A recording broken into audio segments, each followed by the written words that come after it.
আর কোরবানি যদি বন্ধ হয়, গরু জবাই বন্ধ হয়, গোটা ভারতবর্ষে গরু জবাইটা বন্ধ হোক।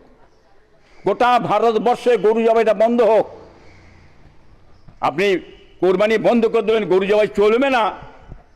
গোটা ভারতবর্ষের জন্য আইনটা এক করেন, যেন গরুটা গোটা ভারতবর্ষে বন্ধ হয়। হ্যাঁ, আপনি গরু কসাইখানা বন্ধ করবেন, গরু জবাই করে আপনি বাইরের রাষ্ট্রে আপনি জাহাজে পাঠিয়ে দেবেন, প্লেনে পাঠিয়ে দেবেন, ওটা চলবে না, ওটা হবে না, ওটা বন্ধ করুন। সামনে কোরবানি আসছে, খাদ্য যে যার খাবে,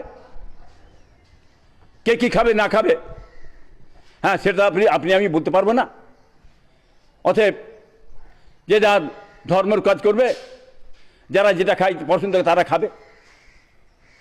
কোরবানি তো কোনোদিন বন্ধ হয় না পশ্চিমবাংলায়, যেখানে কোরবানি হয় সেই কোরবানি হবে, এটা আমরা চাই।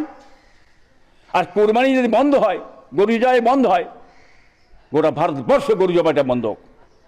গোটা ভারতবর্ষে গরু জবাইটা বন্ধ হোক। আপনি কোরবানি বন্ধ করে দেবেন, গরু জবাই চলবে না। গোটা ভারতবর্ষের জন্য আইনটা এক করেন, যেন গরুটা গোটা ভারতবর্ষে বন্ধ হয়। আপনি গরু কসাইখানা বন্ধ করবেন, গরু জবাই করে আপনি বাইরের রাষ্ট্রে আপনি জাহাজে পাঠিয়ে দেবেন, প্লেনে পাঠিয়ে দেবেন, ওটা চলবে না, ওটা হবে না, ওটা বন্ধ করুন।